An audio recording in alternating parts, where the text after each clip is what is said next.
Hey, welcome back, everyone. So here on the road again, actually in Texas this time, working on some stuff, and then a few more locations, and then back to New York. But good to see you all here. Now, some big stories for the night. I'm sure you saw some of the news today that Joe Biden has talked about signing his executive orders on more gun control, gun restrictions, technically.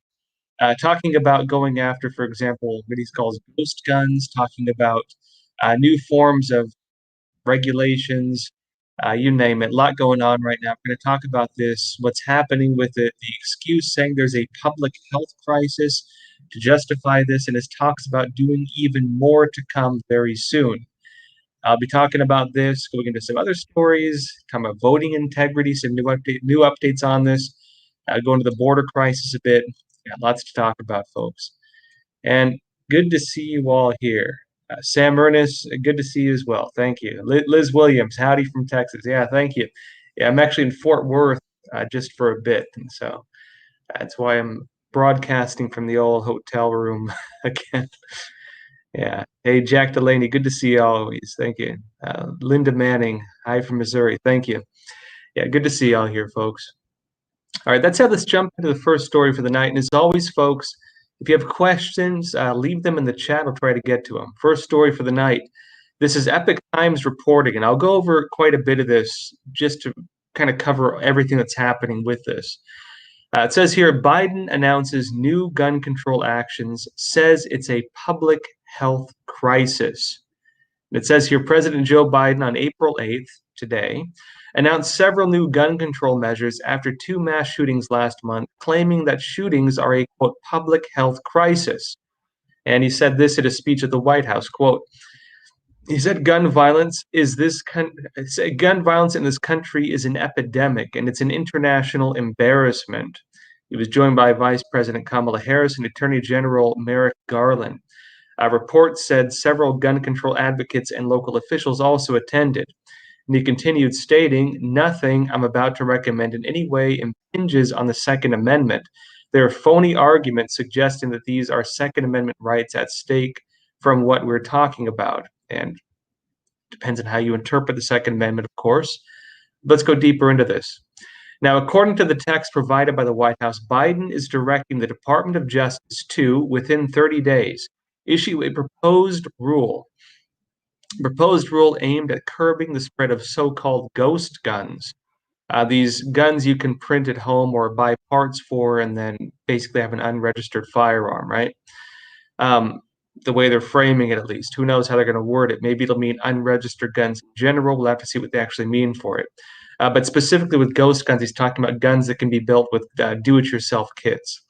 The government will also, in the next 2 months, issue a proposed rule declaring that a pistol equipped with a stabilizing brace will be labeled a short-barreled rifle. And it will publish model, quote, red flag legislation for different states, meaning we can assume that it'll be up to states on whether they want to implement it.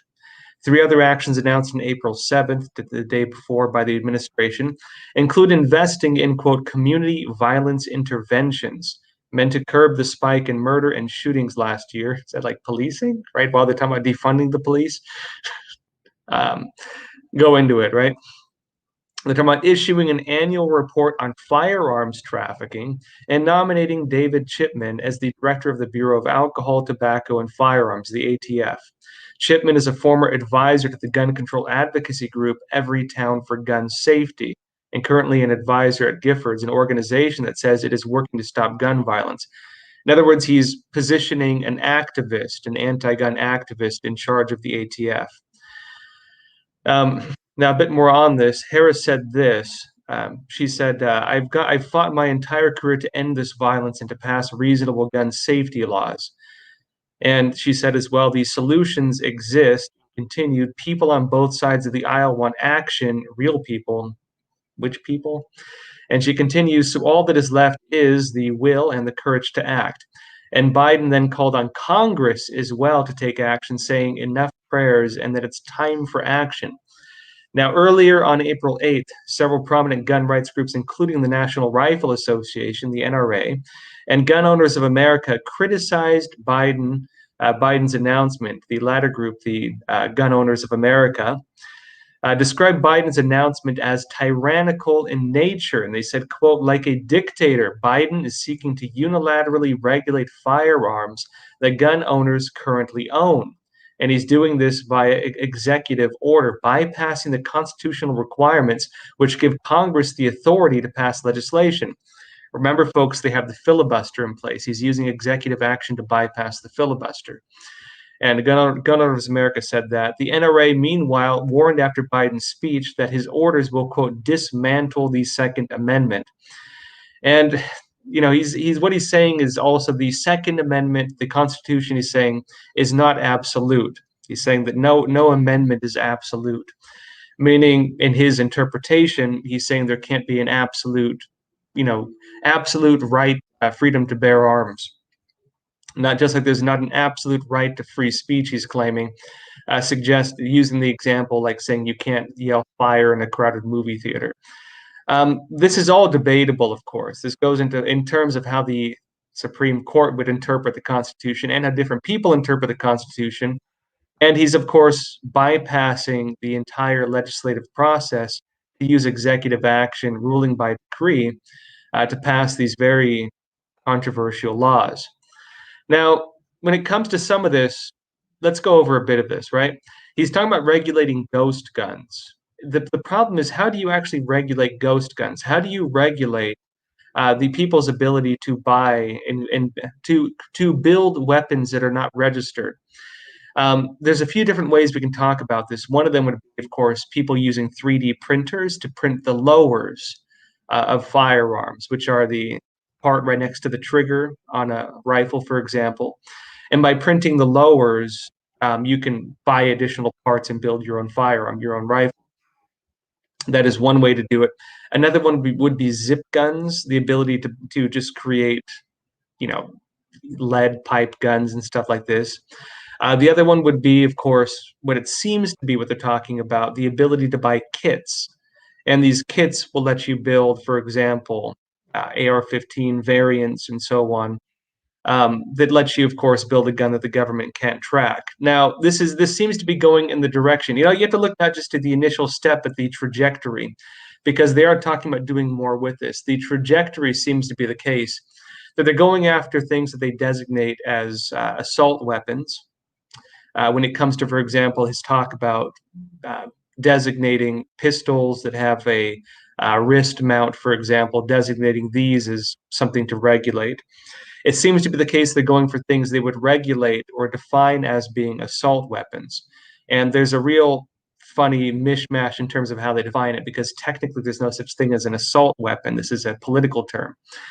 And then also, when you get into red flag laws, this is them basically making it so that if a neighbor, a family member, allegedly, the way it's being talked about, is concerned about your mental health or concerned you might do something drastic, that the police can go and seize your firearms.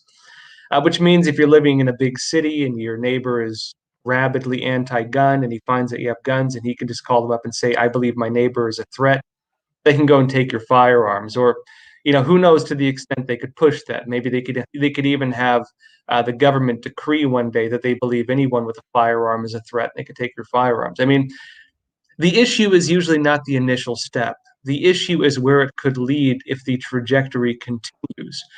Because typically what you have is advocacy organizations that do this as part of their business. This is a business for them. And if they get one regulation passed, they're not going to give up their jobs and give up their, finances and give up their donors and close shop and say, job done. No, they're going to find another issue to get behind and continue pushing on it. When you're dealing with any kind of advocacy organization, whether it's a civil rights organization, whether it's a gun control advocacy group, they're going to continue pushing for things regardless of what they get, because it is their business, right? They're not going to give up their business. And what you have, unfortunately, is business basically working on advocacy, driving policy, and they're not going to stop with this. So again, the real issue is not what happens initially, but the trajectory on where it's heading. Real quick, Tessie Geyer, you said, Josh, what's going on in Pennsylvania with the 21,000 dead voters? I will be getting into that, actually. First, though, let's go over real quick Folks, I mentioned before, Crossroads is totally demonetized by YouTube. But luckily, we do have some sponsors. Tonight's episode is brought to us by American Hartford Gold. With all the turbulence in the economy, the stock market, rising inflation, multi-trillion-dollar spending packages, the Chinese Communist Party looking to create its own digital currency, trying to challenge the US dollar in the international market. And in addition to that, groups like the Federal Reserve, which prints our money, talking about now starting its own digital currency, which puts the entire concept of the USD at risk. Basically, folks, the world is about to see pretty large scale transaction warfare, financial warfare when it comes to currency. But luckily, there's something you can always invest, which tends to be stable and also tends to be on the incline. That is gold and silver. And American Hartford Gold is one of the highest rated firms in the country with an A-plus rating from the Better Business Bureau. They can have your gold and silver delivered right to your doorstep or into your IRA. To learn more, please check out the link in the comments below where American Hartford Gold is providing a free 25-page information guide. And if you call them now, you can get the $1,500 of free silver in all qualifying first orders. The phone number for that is 877-260-2764. You can also text Joshua to 65532. And folks, let's go over just a bit more with the gun control issue. Then we'll go over some questions. And then you were asking, one of you was asking about what's happening in Pennsylvania. Tessa, you were asking about that. We'll get into that after the questions. And so stick around, some good stuff. First, let's go a bit more into what's happening with the whole gun control debate. Now, as they're pushing this, as I mentioned, the first step is oftentimes just the feeling of the waters. The first step is the shock testing, they would call it, right? There's a concept when you get into creepy financial regulation and government regulation and psychological warfare, they have something they call shock testing. And basically, it's where you put the squeeze on people, you put the pressure on them, and you push it to the extent to which they can take it. And then once you see they can take it, you start squeezing a bit more, you push a bit more, right? Shock testing. Sometimes you'll do something very extreme just to see what the public reaction is. And if the public can take it, maybe you'll try to do something a little more extreme and a little more extreme next time. This is the way typically governments pass legislation like this. This is typically the way that businesses increase prices, for example, testing consumer markets. This is typically how corrupt organizations in the financial industry work as well. And you see this as well being used, it seems, with legislation like this. They're shock testing people. The initial legislation they're pushing, again, is not going to be the end of it. And they're even saying this now. Let's go into it. Epoch Times is reporting, it says White House says more gun control action coming. And they're even saying, quote, this is the beginning. And it says here, President Joe Biden will likely issue more executive orders on guns in the future. And keep in mind, executive actions bypassing Congress. We'll have to see whether states fight it in terms of, the Supreme Court and where this goes. You might be looking at many years before anything's dealt with under that, but we'll see. And again, this comes after their plans to regulate ghost guns, introduce red flag laws, and more. And it says here, according to the White House Press Secretary Jen Psaki, she said, quote, the president is not going to wait for Congress to act to take additional executive actions. This is the beginning. And she continued, he will continue to have his team review, both from a policy and a legal standpoint, additional executive actions that are possible to take. In other words, more executive actions on gun restrictions.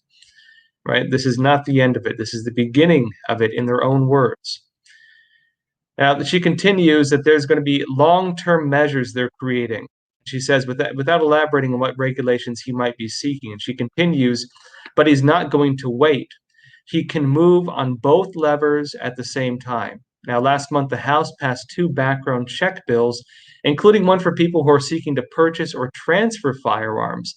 And the other would give authorities 10 business days for federal background checks to be compiled before a gun sale can be licensed. That came before 2 mass shootings in Atlanta and Boulder, Colorado, which prompted Biden, allegedly, maybe he was planning it before this, as we've seen, prompted Biden, allegedly, to announce during his first news conference that he would be pushing Congress to take action. There you have it, folks. Expect a lot more from that. This is just the beginning, as they're stating. Now, that said, let's go to what's happening with voting integrity, what's happening in Pennsylvania, and then after that, I'll go into some questions. So, folks, if you have questions, put them in the chat now. We'll get to it after the next story. It says here, talking about voting integrity, it says Pennsylvania forced to remove 21,000 dead people off its voter rolls. This was through a settlement. And it says here, the state of Pennsylvania agreed to remove the names of deceased people from voter rolls. An election integrity watchdog group announced after reaching a settlement with state officials. And the lawsuit, which was filed by the Public Interest Legal Foundation in November 2020, alleged that some 21,000 registrants who had died were still in the state's voter rolls at the time of the 2020 presidential election. Now, Pennsylvania agreed to compare its voter registration database with the Social Security Death Index and then direct all county election commissions to remove the names of dead registrants. And the president of the Public Interest Legal Foundation, this is General Counsel Christian Adams, said this, quote, "This marks an important victory for the integrity of elections in Pennsylvania." And continued, stating, "The Commonwealth's failure to remove deceased registrants created a vast opportunity for voter fraud and abuse. It is important to not have dead voters active on the rolls for 5, 10, or even 20 years later. This settlement fixes that." And remember the issue with this, which was that under the changes the different governors had made during the 2020 elections, they were sending out these voting ballots, right? These voting ballots to every single person who was registered, meaning that if you had a friend or family member who died, and they were registered to vote, they got a ballot, right? Because they were sending ballots to every single person who was on the registry. That means every one of those people who was on the registry received ballots, whether they were dead or alive. And the risk or concern here is that one is that people might have been collecting those ballots and using them.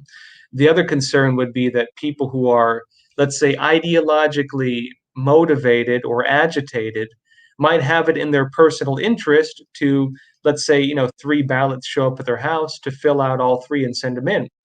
I can tell you folks that even myself living in New York, I received, I think, 4 ballots, 3 of which were not mine.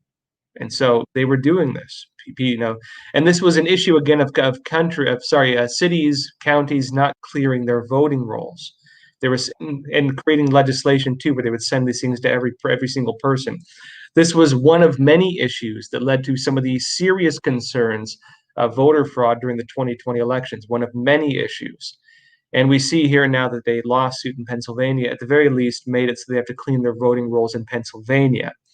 This does not mean they're going to be. This does not mean that they're going to clean them in every state. It just means Pennsylvania, they're going to clear them now, and very likely the advocacy organization talking about this, maybe they're going to be doing something about it. We'll have to see. Real quick, Donald J. Skywalker, you said, has anyone physically seen John Durham in the last few months? Seriously asking, like reporters at Epoch Times. I do not know anybody, I have not heard from anyone who has seen John Durham. Epoch Times actually had a good analysis on it. I was going to include it, but it's an analysis, and it's quite long, by Brian Cates. It's really good, but it does talk about a recent CNN article where they claim using anonymous sources, and you know how accurate their anonymous sources are, which is why we didn't really go into it. CNN is claiming, based on its anonymous sources, that Durham allegedly was not really active for a while. Mainly, I believe it was the case, they were saying, mainly because of travel restrictions, difficulties with the pandemic, and so on. And that carrying out the investigation was difficult just because of the social situations that we've been going through over the past year. It's really not clear what exactly the case is. The analysis by Brian Cates goes pretty in depth into that, noting the history of the credibility, quote unquote, of anonymous sources at news outlets like CNN, basically noting that, and then going into what we do know about John Durham. It's not clear, honestly. It's not clear whether John Durham's going to do anything at this point. Even Trump is questioning whether he's even a real person. We saw the notes on that. If you want to read a good analysis, check out the one by Brian Cates, though. I think you'll like it. That said, folks, let's go into a few questions. If you have questions, please leave them in the chat and we'll get to them. Yeah, then I want to go over some of what's happening with the border crisis. Actually, there's quite a bit happening with the border right now. Some new updates on it. Also, this new corporate tax policy Biden wants to release, and then some freaky stuff going on with the Chinese Communist Party in Taiwan. So we'll see. All right, first off, this is from Doug Williams. He said, "What is our duty when we come face to face with evil?" Depends on what kind. I think one issue we have in the current state of things is that when you're dealing with communist movements, typically it's not clear cut on where the lines are. This is one of the issues I think we have with like modern warfare in general, is that it's designed to be kind of undeclared, between the lines. They talk about short of war tactics. This is one of the buzzwords they use with Russia, for example. Short of war tactics. In other words, pushing aggressive actions right to the boundary of what would constitute war, but never crossing the line of war. When it comes to the Chinese Communist Party, for example, you talk about unrestricted warfare and the different tactics for that. Their ability to wage what is full-scale warfare without engaging in troop-on-troop combat. It is an unseen war. It is subversion. You talk about the three warfares doctrine of the Chinese Communist Party: media warfare, legal warfare, and psychological warfare, and ideological war. You can talk about deep state type stuff, which works on public manipulation, political manipulation, subversion, things like this. You can talk about cultural Marxism, so on and so on. Even when it comes to terrorist organizations, right? The United States has been engaged in wars in Iraq and Afghanistan. A lot of those wars being fought are not direct troop-on-troop combat. A lot of it is roadside bombs and surprise attacks and things like this. This is the unfortunate state of modern conflict, is that it's not visible, it's not clear-cut. And so the ability to fight it using traditional means is not as easy, right? It's ephemeral, right? And so a lot of it, I would say, you have to look at the situation each one exists in. Psychological warfare should be fought with narratives and with ideas. Political warfare should be fought with political action and advocacy, grassroots.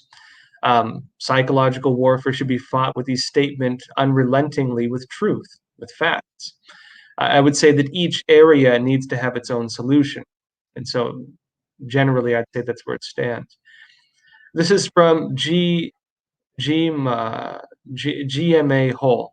He said, "Do you feel big entertainment venues are being pressured to make vaccines mandatory to enter, so people have to have the vaccines to go, making it look like government not pushing mandatory vaccinations?" I do think that's the case. We do see that being done in New York already, and we see similar things being done by the Biden administration.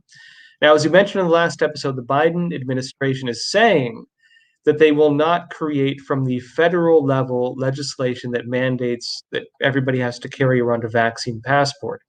But they have said what they are doing is working with the private sector to push these vaccine passports. In other words, they're using the business structures to do it. And in the current state of the world, businesses have very large monopolies that if they were to deny you services, your basic freedoms in the society would be generally pretty limited. Imagine, for example, if you couldn't use Microsoft or Apple operating systems or Google, right? If Google, Microsoft, and Apple were to cut you off, which I can't see them, justifiably doing when it comes to vaccine passports, because it's not a physical thing. But if they believed from an advocacy standpoint that it was a necessary move for public health, and they wanted you to input, your virus passport number to work as a credential verification to use your smartphone or computer, they could. Because again, private businesses are not being held to the same standards that governments are. If, for example, airlines, public transportation systems like, for example, Uber or Lyft, were to require it if you're a person who needs to travel at all for work, it's going to be very difficult, if not impossible, for you to do your job without getting the vaccine. In other words, they can do things to you that would make it almost impossible for you to not get the vaccine. And even businesses, colleges, for example, could mandate that employees and students get the vaccine if they want to have an education or if they want to keep their jobs. And so if you have businesses, large corporations require it, then it becomes a requirement. And it's one of the unfortunate realities of living under well, to be honest, an oligarchy, where big corporations have such a monopoly over pretty much everything we do. And when government itself begins working with big corporations, begins working with oligarchy to push really what are tyrannical laws, you're dealing with a fascist model of government, where government and big business are working, hand in hand with each other. The corporate model is merged then with the socialist state to an extent, right? The corporate model is used as the advocacy arms of the socialist state. And it seems to be the case that's where they're pushing with the vaccine. And we'll have to see what it means. One of the big buzzwords now is, what are they calling it? They're calling it state capitalism, which if you go back to the early discussions, Leninism and so on, discussion about what state capitalism is, they would refer that to as one of the entry levels of socialism, more of a technically fascist state. But which Lenin said that the Bolsheviks, shortly after the Bolshevik Revolution in 1917, were going to adopt as the initial stage of launching the Soviet Union, and which many media outlets note that the Chinese Communist Party is implementing parts of as well. You get into state capitalism. This is the public-private merging, and it's where these policies are actually heading. And so, yes, this is where it's heading. Let's see. This is from Mr. E. He said, "Why is Arizona taking so long with audit? Why are arrests not being made for obstructing justice?" Well, the issue you have is that the people being accused of possible wrongdoing are the people who control the levers of power within certain areas. And this is one of the issues you have with any kind of investigation into voter fraud. It's why it's such a difficult issue, is because typically the levers of power are held by who? Government officials, elected officials who got into power through the election process, typically in the districts where the accusations would have been levied. Meaning that if you want to, accuse Mayor B of having voter fraud in his district, and Mayor B got into his position through the last election in that district, then investigating voter fraud means basically investigating himself. And this is what you have is one of the big issues with these places. Now, you would expect a normal person to be interested when there are large accusations brought up against them. They would be interested in bringing transparency about to clear their names, right? Normally, you would expect that to be the case. If you were innocent and you're being accused of really terrible things, you say, of course, come in, have a look, search my car. You'll see there's nothing in there, officer, right? But they're doing the opposite right now. They're saying, no, you cannot come in. They're fighting it tooth and nail. They're saying they're drawing the line, saying you can't investigate this.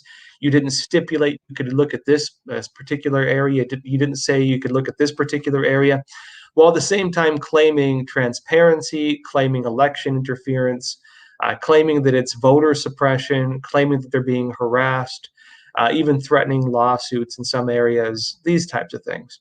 In other words, they're fighting it tooth and nail and using every single means at their disposal to prevent investigations from happening.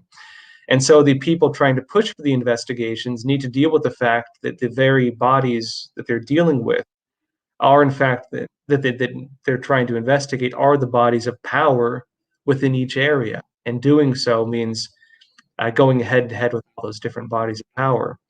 And yes, they're using their entire system of power to try to prevent these investigations from taking place. And so this is where it's at. This is from Marco Esfeld. But on that note, in Arizona, it does seem to be the case that it's moving forward. Although the officials in Maricopa County, they're stipulating that within technical wording of the ability to hold the audits, that it doesn't include specific areas. And so they're trying to use the specific wording within the audit to deny the audits from being able to look at specific areas. That's where the debate is at currently. But you currently do have 4 separate audits moving through on Maricopa County. We'll have to see if they're able to properly investigate it and what comes out from it. And of course, on that note too, I will be keeping all updated on that as there are updates coming out. This is from John Tay. He said, "Why would anyone do business with China when they treat their people so bad?" Well, you can ask the woke industries this. You can ask the NBA this. When they claim to stand up for the history of against the history of slavery, when they're doing business with the regime, including in areas where they practice actual slavery, when they're claiming to stand up against, for example, race, discrimination and persecution, when they're dealing with a regime that persecutes people based on their race, based on their ethnicity, and based on their religious backgrounds, very brutally. When they're dealing with a regime that carries out persecutions worse than anything that happened in American history, right now as we speak, getting directly involved even within the industries guilty of the things they claim to oppose. Nike, NBA, most of the financial industry, big government officials, academics, you name it, journalists, media organizations, you name it. And so, yeah, it's an important question. Why are they doing it? And and if they really don't care about discrimination, if they really don't care about the use of slave labor, if they really don't care about, for example, cooperating with a tyrannical communist government that is literally, verifiably, by definition, carrying out genocide of Muslim Uyghurs and other groups that haven't yet been fully gone after for them committing genocide of, like house Christians, like Falun Gong practitioners, like Mongolians, like Tibetans. If they were to accuse them of genocide or cultural genocide, which they are in many areas, why do they continue to do business with the Communist Party of China if they actually care about these things? I think the simple answer is maybe money and power means more to them than the things they claim to stand for. And maybe the things they claim to stand for here in U.S. soil and other countries, maybe it's just another way for them to get power, another way for them to make a buck. It does seem to be the case, in my opinion. Let's see. Next question, then we'll go into some more stories for the night. This is Papa Mike. He said, "Joshua, have you heard anything about Texas Governor Abbott's check on H.R. 1? And wouldn't it be great if other governors would follow suit?" I'm not sure exactly which part of it, but Texas has been pushing very hard against H.R. 1 and against other regulations being pushed through executive action and through other means by the Biden administration. Now, we'll have to see what happens with H.R. 1. Technically, the filibuster in the Senate could prevent that from being passed. But the Democrats are pushing to get rid of the filibuster now. Some people are warning against that because if they lose the filibuster, and which basically means that even if they have a majority, as they currently do, they have 50 seats, and then Vice President, in this case Kamala Harris, holds the tie-breaking vote. It means they can pretty much pass anything they want. But because of the filibuster, they need to get 60 votes, meaning that they need to get some Republicans to agree with them and vote for the things they want to push through if they want to get anything passed, which means that things that are harshly along partisan lines and don't give ground to both sides aren't going to pass. They're trying to get rid of that now. Biden has even suggested that he would support getting rid of it. And you have officials, Nancy Pelosi and others, who seem to be pushing to get rid of it. People are warning them that if they do get rid of it, it's very short-sighted, because if Republicans do win a majority back in 2022, which is the major focus of Trump currently with his grassroots initiative, they're going to shoot themselves in the foot, so to speak, because they're going to make it so Republicans watched how they played the game, and they're not going to be afraid to do the same thing they did. And really, this is going to mean that the country's going to get slapped back and forth in both directions without having a middle ground between both sides. And so we'll have to see how it rolls out. On that note, too, you asked specifically about Governor Abbott. Different governors in different states, Florida, DeSantis in Florida, Governor Abbott, also other places, Idaho, Arizona. You see a lot actually going on right now, pushing back against the things that are coming down from the Biden administration through executive action. We'll have to see what happens with it. It does seem to be the case that states are exercising their rights, and states do have the ability to create their own laws, which can override to an extent what the federal government is choosing to do, as many states chose to do, for example, during the Trump administration, where, for example, they had sanctuary city laws on illegal immigration. And you now have states using the same ideas of sanctuary city laws to, for example, create voting integrity laws, to, for example, create gun sanctuary city laws, and to push back against federal regulation in other ways. Real quick, Judy Marshall, you're asking, Josh, have you seen Ben Shapiro's reports on the George Floyd trial? Very interesting. It's not as cut and dry of a case as mainstream media wants us to think. Riots will soon be pending.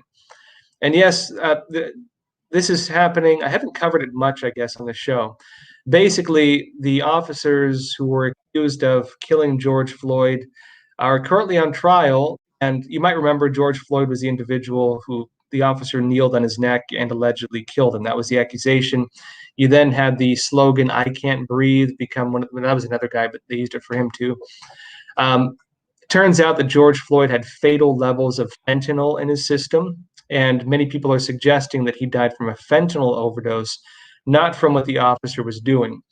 And it did, and this was kind of known before already. It's just it wasn't discussed in a court of law. At the same time, George Floyd, of course, the officer who kneeled on his neck, that is actually, according to the trainings that officers are given, that is actually a type of hold they're allowed to use. And typically, the way officers usually will look and see whether the individual is able to breathe or not is whether or not they can speak. Because if you can speak, it means your windpipe is not blocked.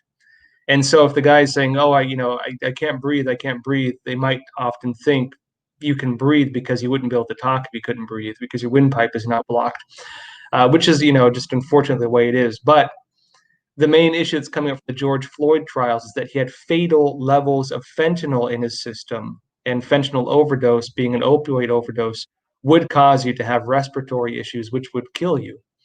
And it seems to be the case that that is what killed George Floyd, not the officer.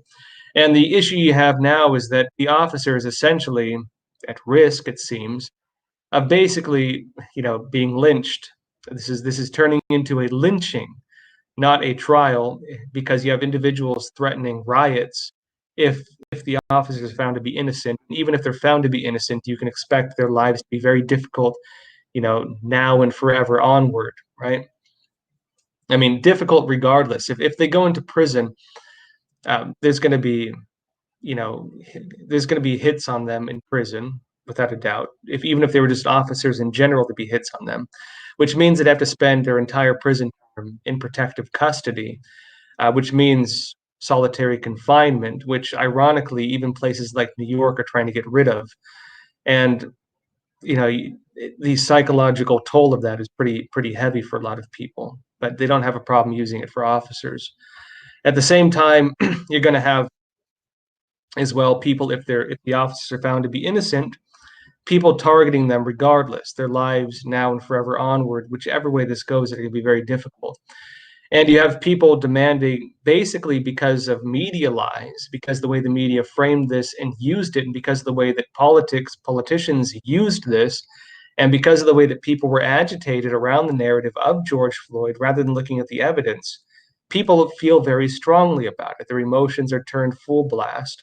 And yeah, they're going to react in the way they've been programmed to react, which is burning, looting, and killing, which is what they were doing before during the George Floyd protests, and which they're threatening now to do again in the aftermath of the George Floyd trial, regardless of what the evidence is. And of course, they're saying no justice, no peace. What would they define as justice by this point? Would they define justice as the observation of evidence and making a just decision based on the observation of evidence? Or is it the lynching of individuals accused of something regardless of the evidence? It seems to be the latter, right? And so, yeah, here we are now, right?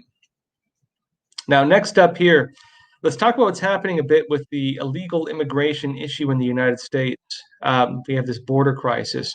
First off, Epoch Times reports Border Patrol apprehends 172,000 illegal immigrants in March. That is 1 month.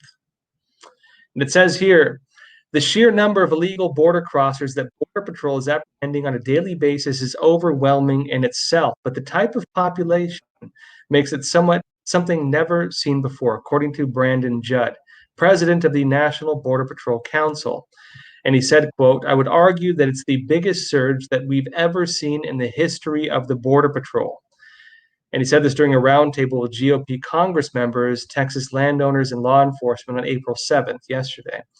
Now, during the month of March, Border Patrol apprehended 172,000 illegal aliens, according to statistics released on April 8th by Customs and Border Protection. In February, border agents apprehended 101,000 people.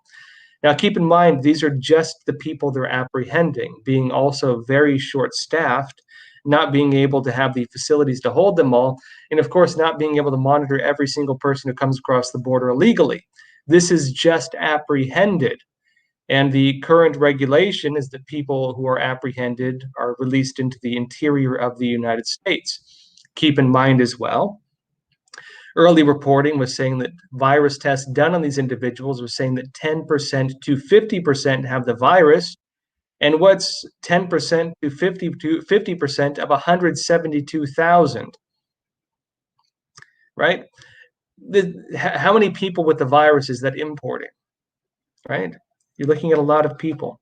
Not to mention if they're holding them in very close proximity to each other in overcrowded holding facilities where they can basically pass the virus from one person to the next. And you have, pretty much a man-made epidemic created because of these policies alone in that case, if we're to believe the narratives pushed over the past year.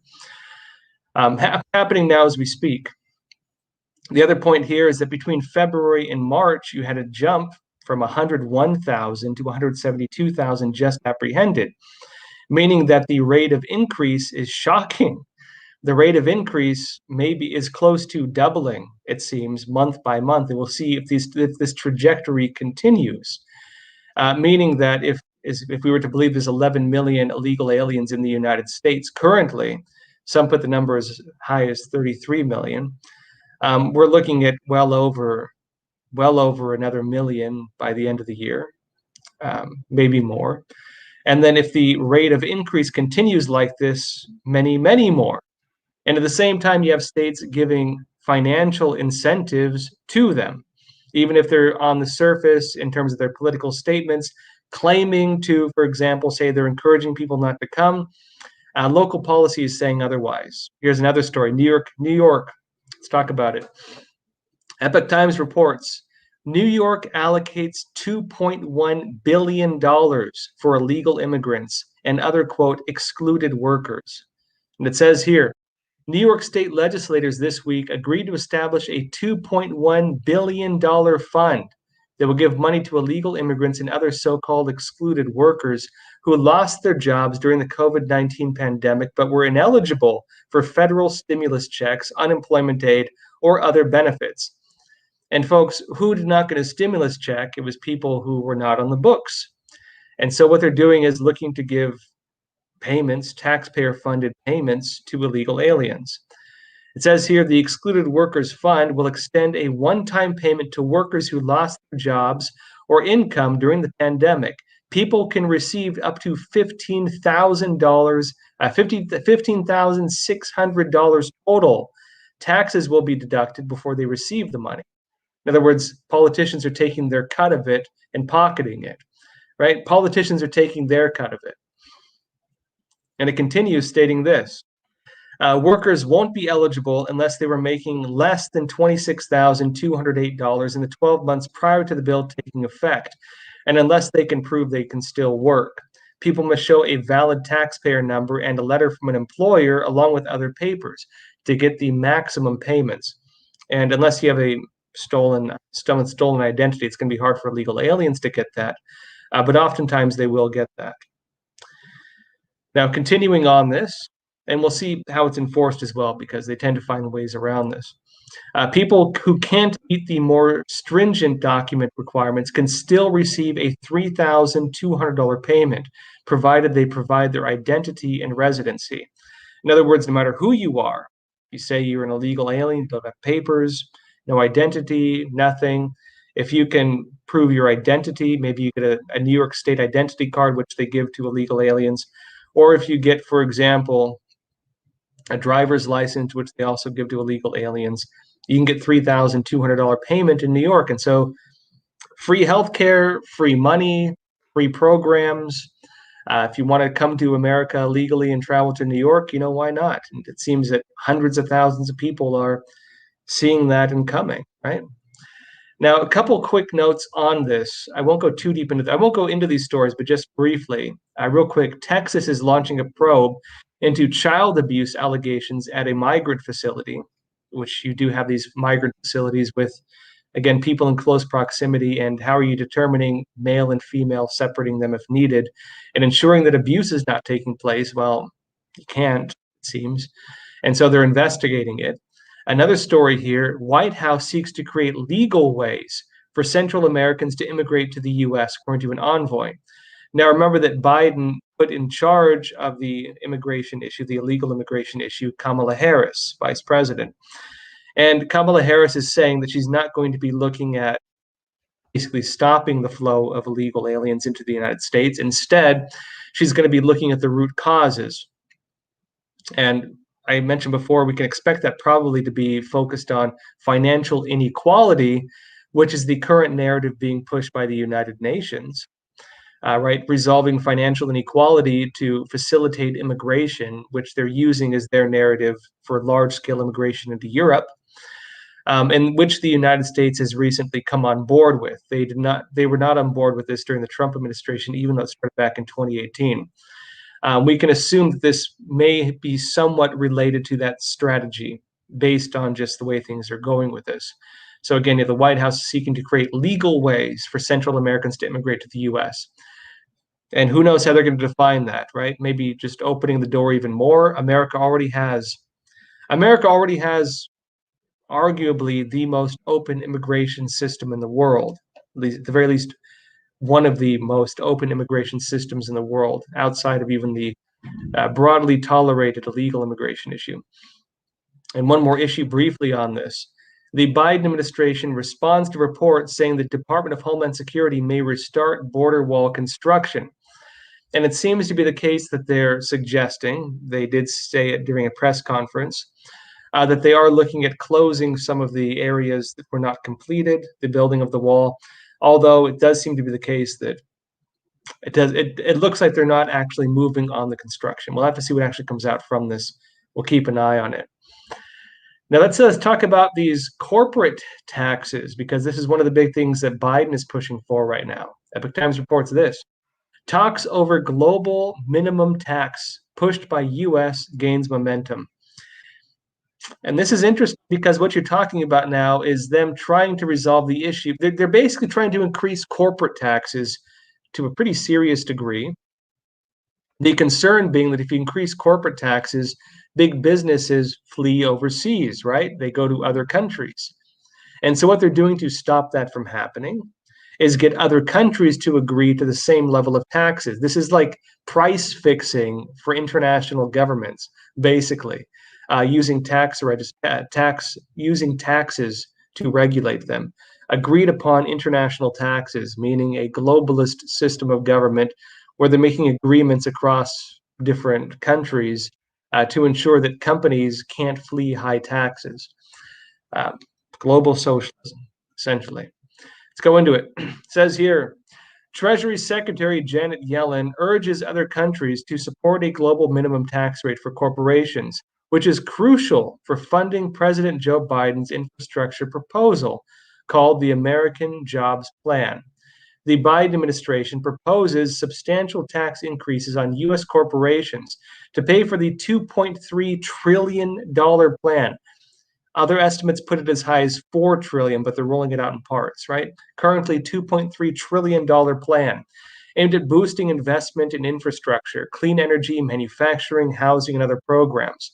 Amid concerns that higher corporate tax rates would hurt the country's market competitiveness, Yellen announced on April 5th that the United States is working with the group of 20 G20 countries to adopt a minimum global corporate tax, income tax. Biden's 8-year infrastructure plan will be fully paid for by tax increases on companies spread over 15 years. And his proposal is to increase the federal corporate tax to 28% from 21%. Yellen said if an agreement among G20 economies is reached on the minimum corporate tax, it would end a 30-year race to the bottom. In other words, again, what are they doing? Right? In other words, what are they doing? They're making it so corporations can't flee high tax countries. They're making it so that if you're a business, and keep in mind, folks, a corporation isn't just, Google, Apple, Amazon. A corporation is if you start up any company in the United States, if you want to have any kind of legal protections, you need to incorporate. Incorporating is not like automatically some big business thing. Incorporate, your local barber shop owned by, Grandpa Joe might be incorporated because he wants to have legal protections that come with corporate protections, to protect against, for example, lawsuits if they face them. There's plenty of people who create corporations as a kind of legal shield, right? This isn't just big businesses. This could be small businesses too, but they always frame it as corporate taxes, corporate this, and make it sound like it's only big businesses.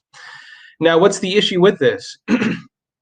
First of all, it's cooperation, coordination between governments around the world to set minimum taxes.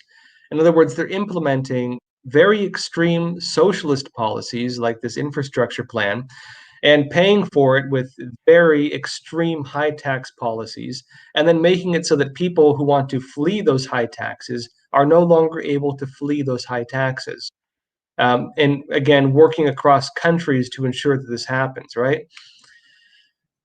One of the issues with it. The other issue you have is that big businesses are saying they're going to trickle down the costs to the consumers, meaning that the cost does not go to business. The cost goes to folks like you and me. The cost goes to us paying more for services. The cost doesn't, again, fall on the big businesses. They're going to make their profit the same way. The difference is that they're going to charge us more for their services if we choose to use their services. And again, where we're living in a corporate oligarchy to a large extent, it's very difficult to not do business with some of these companies because they have a monopoly in many areas. Many areas you have monopolies. It's very hard to not use some of the big corporations, right? And so what you're going to have also is big businesses being able to weather the storm with it, and small to medium corporations, people who incorporate their businesses, probably not being able to shoulder it. Which means that for big businesses, they might actually like it because it kills off small and medium-sized competitors. It evens the field on competition. It makes it very hard for them to it makes it very hard for people to compete with them. Which, ironically, if we understand the narratives being used to push these socialist policies, a lot of people, democratic socialists, social democrats, whatever you want to call them, they'll oftentimes state that what they oppose is corporate big business, corporate oligarchy, greed, and so on. But why is it that these same corporate oligarchs, billionaires, these individuals tend to get behind the same political issues that these people are getting behind? Why is it that most of the advocates for policies like this tend to be the very people who are used as the targets of these, right, who are being made the targets in the narratives to push these types of policies? It's because it kills off their competition. It means also that very likely they get government bailouts. They can even have some of their services subsidized by government. They can get government contracts, like you see a lot of big businesses doing, especially when you get to high tech. And so the socialist system plays into their own interests. They get what's called in China the iron rice bowl, meaning a paycheck that can never be taken from you, essentially. And you have as well the ability of them to destroy the ability of competition, meaning that they become the oligarchs, meaning they have absolute monopoly, meaning that they've established themselves as the unremovable leaders within their fields. This is the unfortunate side effect of policies like this.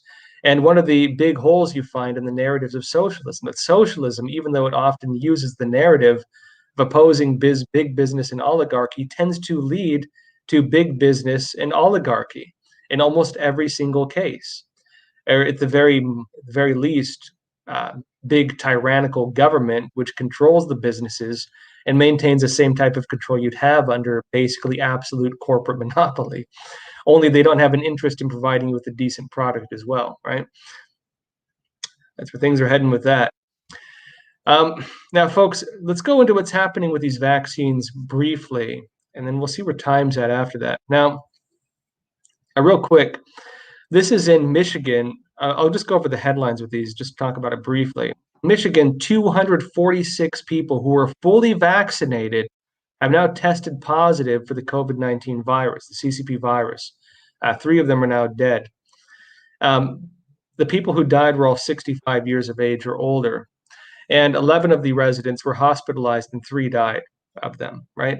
So again, you're having the issue that, remember, one of the reasons why the WHO is talking about, for example, not mandating, or sorry, the Fauci and them are not talking about mandating vaccine passports at this time, is because they can't really verify whether the vaccines actually work, whether the vaccines actually, right, whether the vaccines actually really prevent these types of things from happening, whether the vaccines prevent people from spreading the virus from one person to the next. Keep in mind, the vaccines are still, some of them, in stage 3 testing, meaning that they're still in the testing phase, meaning that the large-scale rollout is actually part of the testing phase. In addition to this, you have in Europe something very concerning, which is that they're having rare blood clots taking place in a fairly concerning scale.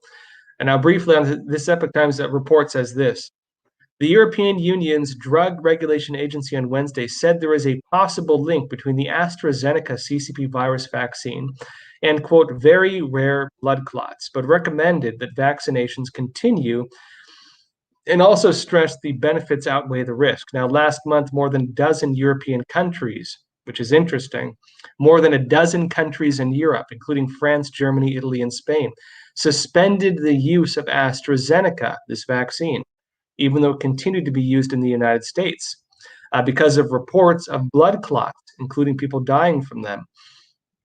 Now, most countries have resumed using the vaccine, but some have suspended inoculations in older individuals. So you have that. And real briefly, folks, I want to go over what's happening with Taiwan and the Chinese Communist Party. So real quick, Epoch Times reports this. First up, U.S. military cites rising risk of Chinese move against Taiwan. The Chinese Communist Party does seem to be moving to take Taiwan by force. It says here, the American military is warning that China is probably accelerating its timetable for capturing control of Taiwan, the island democracy that has been the chief source of tension between Washington and Beijing for decades, and is widely seen as the most likely trigger for a potential catastrophic U.S.-China war. Also, the U.S. Air Force is allegedly unprepared for defense of Taiwan, according to a war games analyst. And the professor who has worked with wargaming models during the Cold War said, quote, fighting a war almost within sight of the Chinese homeland will be a tough slog when the United States has only one land-air base within 700 miles of the battle arena. At the same time as this, Taiwan is saying it may shoot down Chinese drones in the South China Sea. They're saying that Taiwan has spotted Chinese drones circling the Taipei-controlled Pratas Islands in the South China Sea and may shoot them down if they stray too close, a government minister said on Wednesday, a move that could dramatically increase tensions with Beijing. And at the same time, Taiwan is saying it will fight to the end if they are attacked by the Chinese Communist Party. And this is according to one of the officials there. He said, quote, from my limited understanding of American decision makers watching developments in this region, they clearly see the dangers of the possibility of China launching an attack against Taiwan, and said, we are willing to defend ourselves without any question, and we will fight the war if we need to fight the war, And if we need to defend ourselves to the very last day, we will defend ourselves to the very last day. Now, wargaming models, and keep in mind, folks, these are sometimes politicized, sometimes they're not fully accurate. Wargaming models on Taiwan do seem to be suggesting that the United States, if it intervened in a war between Taiwan and the Chinese Communist Party, that the United States would lose, according to that estimate. Keep in mind that the wargaming situations aren't always spot on. At the same time, other people have suggested that Taiwan itself, based on its own military prowess, could give the Chinese Communist Party a pretty good run for its money. And this is if countries like, for example, Japan or India don't also step into it. Briefly on this, we have something else taking place, though, which is Russian military is starting massive combat readiness inspections as allegedly Ukraine tensions soar. And Epoch Times reports this. It says Russia's military is beginning a combat readiness inspection as tensions between the Kremlin and Ukraine have escalated in recent weeks. And they're saying this, in accordance with the plan for the training of the armed forces, control checks have begun in the military administration bodies, formations, and military units. Russian Defense Minister Sergei Shoigu said in a meeting at the Defense Ministry on April 6th. And continued, quote, the troops went to the training grounds for tactical, special, and bilateral exercises. The official said that 4,048 military exercises will be held in Russia this month at more than 100 training grounds, with most training occurring in the Far East region of Serbia. Now, folks, where is the Far East region of Serbia relative to Ukraine? And what does the Far East region of Serbia have to do strategically with Ukraine or another possible conflict? You tell me. CV, you were saying something interesting. Sheila, you're saying, Joshua, your likes were over 1,000. They are now going down. Is this YouTube? We've had a lot of weird things taking place on YouTube. Totally demonetized being one of them. A lot of people saying that they had subscribed to the channel and they've been unsubscribed without having done so. In other words, it seems there's some weird stuff happening behind the scenes. Some people say they don't get alerts, even if they sign up for alerts. So yeah, we're seeing a lot of weird issues with YouTube. We'll see. There's a few things in the works, and we'll have to see what happens with it. Yeah. All right, folks. Now, that said, we'll be keeping updates on all this. I know it's kind of a bad, a lot of kind of not very happy news tonight, but it's the reality sometimes. And of course, I'll be giving you updates on this as it goes forward, and of course, covering all the stuff that I think is the most important issues I think we should be covering going forward. Folks, as always, we do appreciate your support. If you can, please still do like and subscribe. It actually does help us, especially with the algorithms on YouTube. And if you want to go the extra mile, you can tell a friend or a family member about Crossroads. A lot of the way this channel is being spread and growing is just by word of mouth. And so if you want to help us out, please tell a friend or family member about Crossroads. And that said, folks, again, I'm doing these live Q&As every Sunday, Tuesday, and Thursday. And I'll see you all again this coming Sunday, 10:30 p.m. Eastern Time. And folks, as always, please take care of yourselves. Sorry, yeah, that's right. And folks, as always, mentioned, please take care of yourselves, stay informed, stay free. Thank you.